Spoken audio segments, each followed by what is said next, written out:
What's going on, everybody? Welcome back to another episode of the Bodacious Rant with your ever so loving hosts, Bern and Rye. I hope everybody's been doing good. It's starting to feel a little more like spring. You know, we had the Santa Ana winds come in and just flare up all the allergies, and it's definitely starting to get a little hotter this last weekend. And the cinema was definitely a hot topic this week, just because with the release of some controversial films, particularly Scream 7. But we're not going to talk about that one right now. We're going to talk about one of the long lines of fantastic animation films coming from the lovely studios Pixar. And if you haven't guessed already, we're talking Hoppers. And this is spoiler free because this is definitely one of those ones you guys don't want to miss out on. So if you did happen to watch the movie this last weekend, and if you just love watching me and Bern, feel free to give us that thumbs up to show your support. Ring the bell for notifications, and of course subscribe. We appreciate you all for tuning in and checking out our reviews, so stick around with us. So but what this movie is about, I would say it's a perfect blend of like Avatar and Wild Robot from a couple years ago, like the DreamWorks film. This is very much like I would say this is like this generation's Fern Gully, if any of you guys watched that growing up for us millennials. But essentially, it's about this young girl named Mabel who's a big environmentalist, loves the animals and nature, and she uses advanced technology to essentially place her mind into a animal body, particularly a beaver, to try and save her nearby glade, as you will. And a lot of the actors it was kind of hard to pick up their voices. I think that was just how good they were. But some of them were like my favorite comedians, mostly from SNL, like Melissa Villaseñor, Bobby Moynihan. I forgot the other girl's name, but she's really funny. It's going to hit me later. She played she had a really great scene, actually my favorite one in this entire film. But I'm not going to spoil that for you. This is one of those ones I thought this could be very hit and miss for Pixar, just because some of the movies in the recent years I haven't been the biggest fan of, which, no offense to all of you who like that stuff, but this one actually really got me by surprise. I was pleasantly surprised and really enjoyed this movie. The animation is some of the best I've seen in like a long time, like next generation type of animation, I feel like. And again, the voice acting, the story, and even the music choices for some scenes, I thought, oh, they went with that, like very more pop culture stuff than original score. So, but it all worked in the end for me. Bern, how did you feel about this movie? Like, were you going into it with any high expectations because it's Pixar, or were you just kind of like, let's see what happens with this one? I was really unsure of like what I was going to get coming in, because the latest few like Pixar offerings, they've been okay here and there. A lot of them haven't really been for me.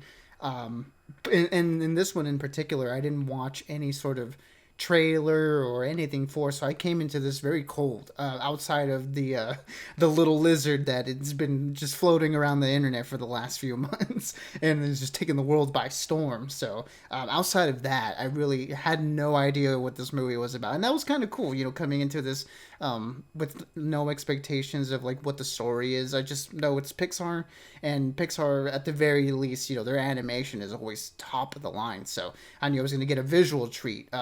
But what the story was and what I was coming into, didn't really know what it was. And I, like you, man, I was very pleasantly surprised by this movie.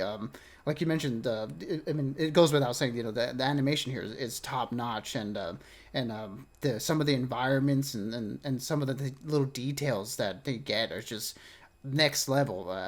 Only Pixar can do it at this point. Just because, yeah, there are certain things that are just like, wow, my breath is being taken away by an animated movie, and just how like beautiful it looks. So that was really cool. But yeah, the thing that took me by surprise was the story here. I thought the story here was very strong. It has a very big environmentalist message, which is nice. Our main character, our main heroine is an environmental activist, and that's in times like this is really cool to see. And Piper Curda, who plays the main character, Mabel, gives a really, really good voice performance here, along with everyone else in the cast. Like you mentioned, a lot of SNL alumni here, and current members. all of which, some of which are, some of my favorite cast members that have come and gone, but they lend their voice talents here, and it was nice for a movie to not have too many like A-list actors as voice actors. It was nice to not be able to place every single voice. A lot of animated movies lately have kind of gone that route where it's like, oh, we're getting all these big names to fill in these roles, but here it seemed a little less concerned with that, and just wanted to get some really fun and very wide-ranging performances. So I really did enjoy that. I mean, Meryl Streep makes an appearance here, which I had no idea going into it, and I didn't even know it was her until after the credits rolled, and I was like, wow, how did they get Meryl Streep for this role? This is crazy. But yeah, I mean, Piper Curda and John Hamm here, who plays the other sort of main-ish antagonist in this movie.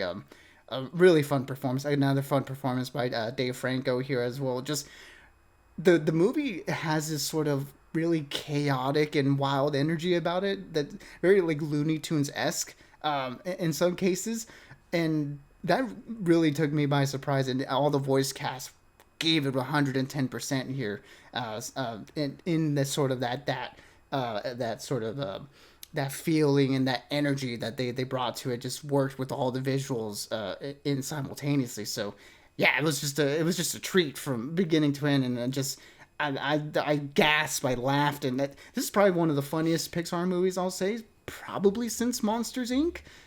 So that took me by surprise as well. Again, just this movie just completely came out of left field for me, and is one that I'm like, this was a very, very good time. Yeah, I definitely agree with you. I think Piper Curda and John Hamm are great. Bobby Moynihan as another major character was spot on. Again, his voice, he does a good job of like.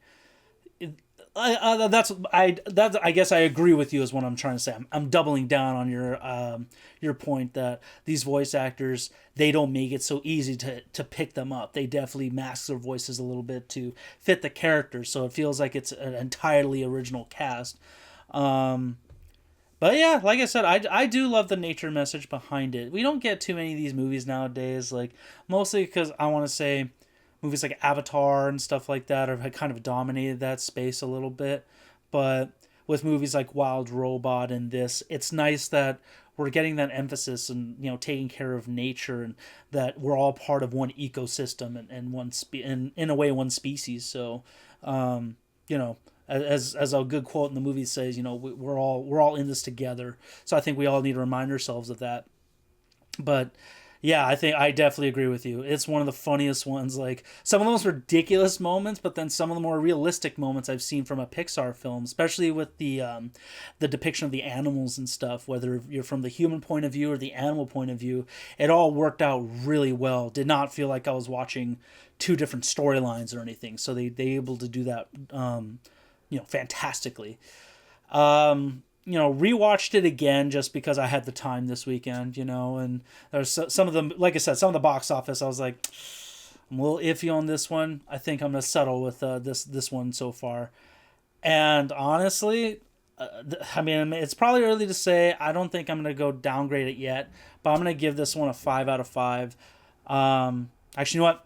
I'm sorry. Scratch that. I'm going to give it a 4 out of 5, a hard 4 out of 5. It may go up to a 5 later. The only reason why I'm giving it a 4 is just because while we're hyping up the animation and the story and the voice acting, I think it's just near perfection, because with Pixar and Disney, it's starting off, they've all hit the very same plot points here and there. Like, the character experiences something here, discovers something there, has to kind of go through the same motions to get to the climax and the ending. But I'm not trying to say it's a bad movie. I'm not trying to say it's boring. It's a familiar storyline that works for Pixar and Disney, but still such a fun time. I highly recommend this, whether you're a family person, you just love going to the movies. This is a bit for everybody to enjoy. So highly recommend this one, whether it's Dolby, IMAX, regular one, doesn't matter. Go see this one for sure. Yeah, I mean, I can agree with you there. Where I guess because it's at the end of the day a movie that has to cater to kids, it can get a little bit formulaic in the sense of like a lot of these Pixar movies sort of hit similar beats.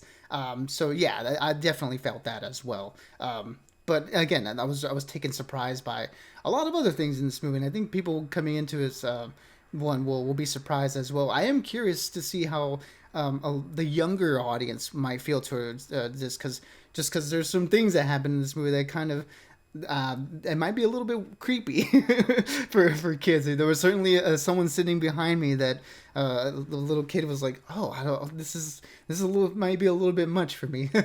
So I mean, I appreciate it, but parents maybe be a little bit wary with this one, because there's just certain scenes here that might be a little bit of weird for kids, but yeah, I mean, I'm glad it certainly went down those routes. I'm again, I wish Pixar were able to do a little bit more with the messaging. Obviously, they can't do so much because they have to make it also digestible for kids. So that's just part of it, part of the game, I guess.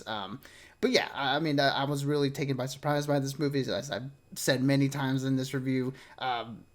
Going into this one cold was such a fun experience, and like it's, again, the manic chaotic energy about this was right up my alley, so I had a great time with this one.